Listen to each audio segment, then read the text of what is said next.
Okay, let's see if I can get my train of thought back. So, See, Tim, I'm going to tell you, I think this is really the most important of all this stuff where he and I are concerned. It's not over yet. And that makes Right. no sense to me whatsoever, but I know it's not over yet. It's all about the ark. well, there was we put a tremendous amount of energy into Exodus. I wanted to know exactly where the Ark of the Covenant was built.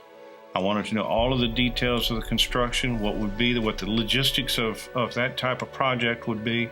And going into that kind of detail started to expand on what we would find there on the ground. Archaeologically, we would see certain things, certain remains should be there. All aspects of what the mountain, the character of the mountain, what it should look like, we defined. Okay, finally here, this is the Catherine Tourist Village. And so these are the things that we had in our mind when we went to the traditional Sinai and St. Catherine's of the Sinai Peninsula. And that is the reason why we all knew as a family, Penny and I especially, that was not the location. It didn't fit the biblical description at all. Now, the controversy that ensued afterwards with other locations is something that came later. We picked up the gold mines of Midian, the Mountain of God. So we started to see that maybe the vision wasn't completely amiss. Maybe the idea of Sinai wasn't just completely out of the question that we would find this location. So then these other books gave us clues, and we started, okay, it refired the dream, it refired the vision, and then we started that going back to the Sinai idea. Yeah, because what became glaringly obvious to us was that there was something bigger than us happening here. The odds of coincidence, we have a tendency to think very rationally, very scientifically. At the very beginning, we thought, a vision, good grief, what is that? How can we move on that? And yet, what was happening to us all through this trip to Egypt, in looking back over the 30-day period, everything had been orchestrated for us to get to that place at that time. The odds of these books appearing one day after another, the triple odd of another man whom we did not know at the very last point that we crossed back over into Arabia. There was another guy saying, Jebel Oz on the other side of this Gulf of Aqaba, that's the real Mount Sinai. And that refired that ark vision. Just, it was like going into space flight. It was just, we were just hyper about it, that we really did have a date with destiny at Mount Sinai, if we could just find the right Mount Sinai. And so 14 trips later, we obviously we were going back to the mountain 14 times, searching, looking, exploring, videotape, documenting. There were certain parts of the mountain that drew us back over and over again for more documentation. And in the process, over the years from 92 to 99, we started to really research the history of the site, and we began to uncover a controversy that was going on about the location and the people that originally found or were suspect of this site. And so we started to kind of try to understand what had happened initially. And I have to go back, and I always continue to go back to Sir Charles Beck. Actually, it's Dr. Charles Beck, that was a friend of Sir Richard Burton, who wrote the Gold Mines of Midian book. And back to his original letters, where his vision was, hey, Mount Sinai cannot be at St. Catherine's. It doesn't fit the Bible at all. So I'm looking, and he had an idea that it was in Saudi Arabia. So I followed some of his work, and I believe that he was the first man really to identify Jebel Oz as being the true Mount Sinai. Come to find out, there are others that in subsequent years after him thought, well, maybe Charles Beck has something there. Maybe we should be looking over across the Gulf of Aqaba instead of across the Gulf of Suez. And as the more we researched it, the more we made our trips out there, the more it just became more and more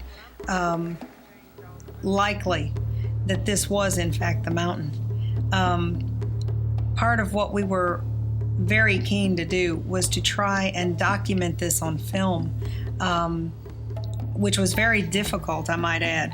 We didn't have an easy go of it. I don't want it to sound like we were just able to breeze in and out of these areas with great ease and ability, because we were hunted down and chased off so many times. We were arrested numerous times. The frontier forces of the area were not happy at all for Western Faces to be around these areas, were they? We had a number of encounters with the frontier forces. We were hauled off to outback jails. We were taken in front of the emir of Al-Bad. There's a number of close calls that we had with frontier forces, Bedouin, civilian police. It didn't hinder us or stop us from returning back to the mountain to continue documentation. The drive was that strong. Part of this other controversy that was going on, we got involved, and I'll go ahead and make this statement, with a gentleman that had claimed to have found it in 1984, 1985. We gave him video and some photographs initially in that thinking that we were trying to help promote the idea of a Sinai in Arabia. And we continued on with other people that had been at the site and trying to help them to bring up the awareness to the general public that St. Catherine's of the Sinai Peninsula is a fraud, and that the real Mount Sinai is actually located inside of Saudi Arabia in the land of Midian, where it should be.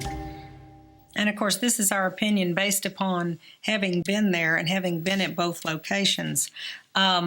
We were, as Jim was saying, we were very free with the films that we were taking in Arabia to anyone in the States, basically, who was promoting the idea, because we found out that at that time, at least, in the early 90s, we were the only people that were successfully getting film out of the country, and lots of it.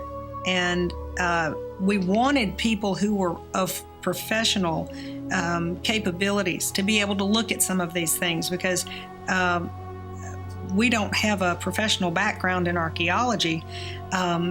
We wanted this evidence to be searched for and looked over and taken in a context where people who did know what they were talking about, could verify these things for us. It was very difficult at that time for us to imagine that archaeologists from any other country other than Saudi Arabia would be allowed to look at this. We would take photographs, meet people in Bahrain, transfer the photographs to them, and then allow them to use them in publications and videos. And we had to remain completely anonymous. And we continued to do that all the way up to 1999, when we returned back to the U.S. And now on our website, we list the number of articles and books and videos that have been using our actual photographs and video for the past 9 years. We are basically the eyewitnesses. Because of the fact that we did live in the country, we had permission to travel throughout the country. We did not have permission to go into these areas. Once again, I want to make it really plain. It was not that we could just freely access the places. We had to be very creative in how we were able to get some of this film. But it is so very important that what is out there on the ground is really fascinating and really phenomenal.